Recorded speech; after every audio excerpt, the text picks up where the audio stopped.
Hello everybody, a very good afternoon to all of you. So welcome back on day 5 of this ongoing challenge of 21 days of 21 corporate case studies. So after we have discussed the SBI, HDFC, ICICI and Kotak Mahindra Bank, today in this video we are going to talk about Axis Bank, which is India's third largest private bank by asset and fourth largest bank by market capitalization. So yes, the today's video is completely dedicated to the Axis Bank. We will know about how it was started, who were the people or organizations who started the Axis Bank, and all that. The whole journey from 1994, the year in which Axis Bank was established. So from that point of view to till today, we'll be discussing the whole journey of Axis Bank. So I hope that you are excited as I am. So let's begin with its founding history, right?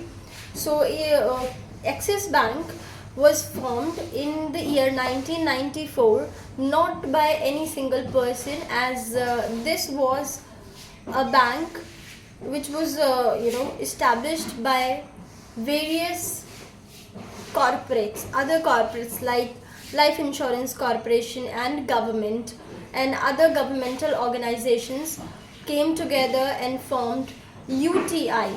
Yes guys, you heard it right. Axis Bank was not initially formed by this name, Axis Bank, but UTI.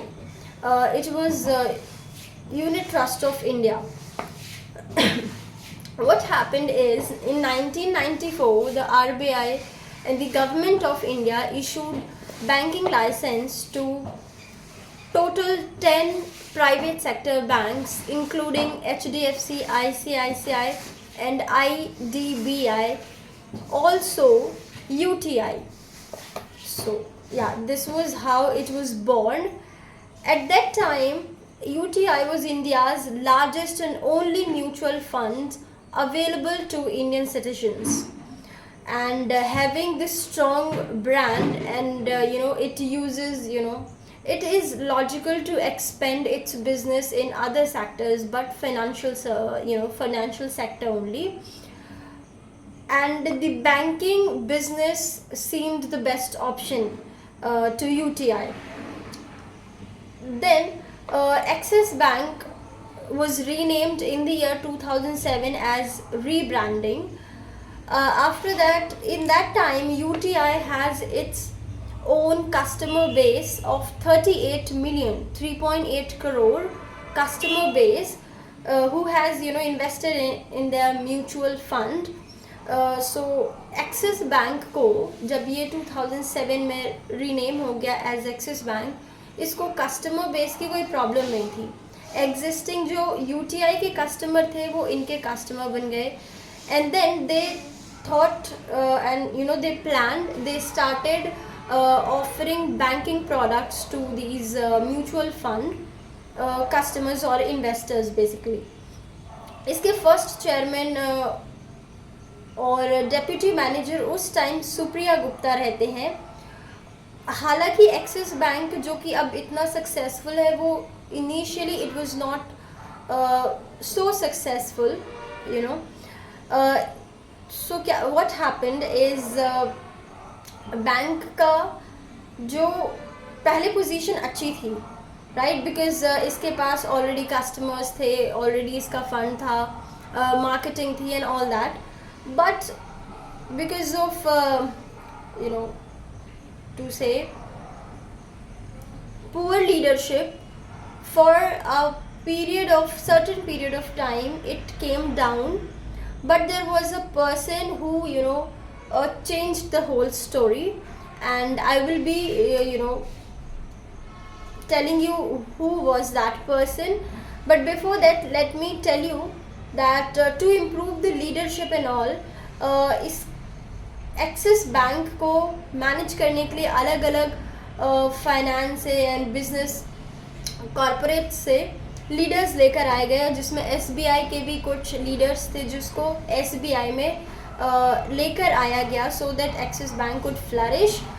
But problem ये थी कि what happened is UTI ने और axis bank ने इनके competitors के equal loans दे रखे थे, और उसमें गलती ये थी इनकी कि इन्होंने लार्ज साइज कॉरपोरेट्स को लोन ना देने की वजह इन्होंने मिड साइज को दिया।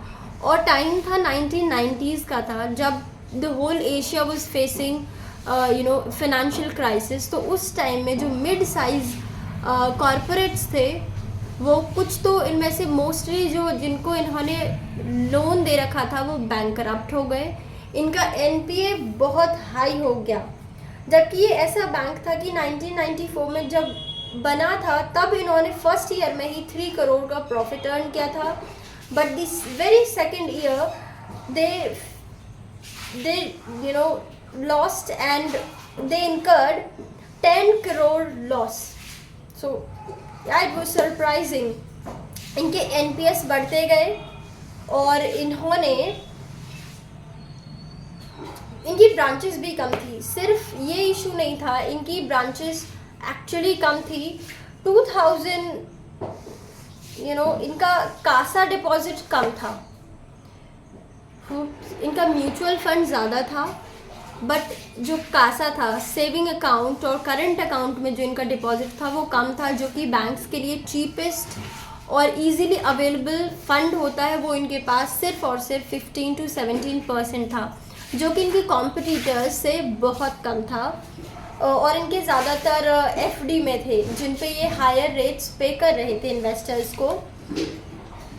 2000 तक इनकी स्टॉक प्राइस 3.39 रुपीज़ से नीचे गिरकर पहुंच चुकी थी 2.47 रुपीज़।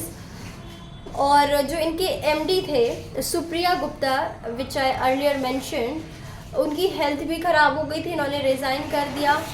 वो रिस्पॉन्सिबिलिटी से पीछे हटने लगे कि अब मैं इस चीज़ को नहीं कर पा रहा हूँ।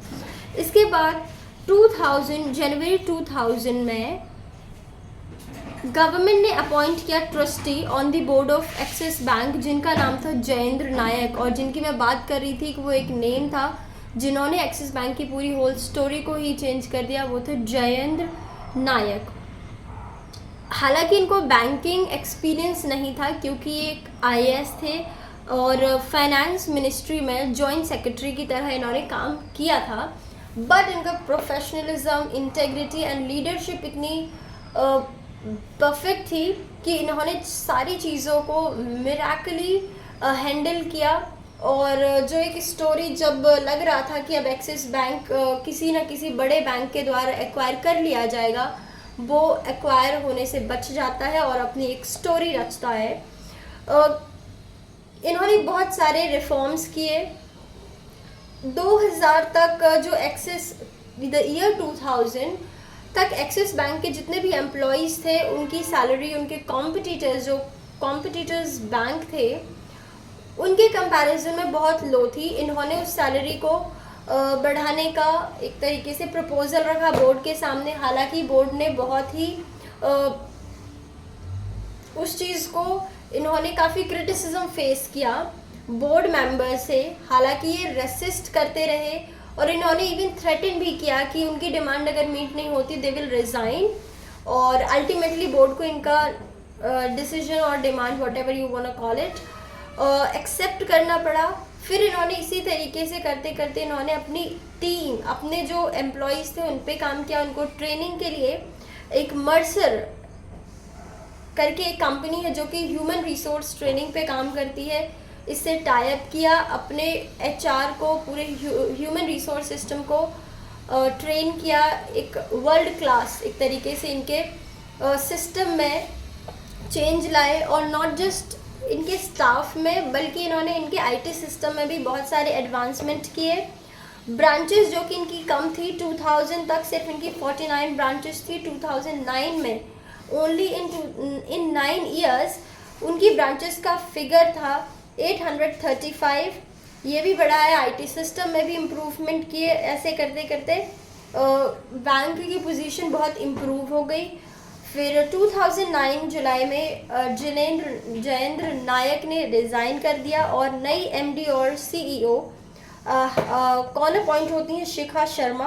अभी तो हालांकि वो भी चेंज हो गई हैं।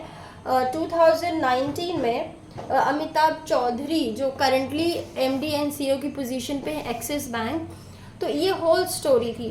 बट बैंक एक पर्सन से स्टार्ट नहीं हुआ, इसको काफ़ी सारे जाइंट्स ने मिलके बिल्ड किया। अप्स एंड डाउन्स आए, हर स्टोरी में आते हैं, इनकी स्टोरी में आया। बट इनसे एक क्या चीज़ जो हम लर्न कर सकते हैं वो थी कि होप लूज़ नहीं करनी है। दे ट्राइड और उनकी जो कोशिश थी वो सक्सेसफुल हुई। और आज के टाइम में इनकी अगर हम ब्रांचेस की बात करें तो वो 15 इनकी जो अभी डोमेस्टिक ब्रांचेस हैं वो 5100 हैं। इनकी ATMs 15K प्लस ATMs हैं। और as I have already mentioned, India's third largest private sector bank है by asset and fourth largest by capital market. So yeah, this was the whole story about Axis Bank. I hope you liked it, and whatever I shared, I got to know about it from internet or and all that resources. So yeah, bye bye.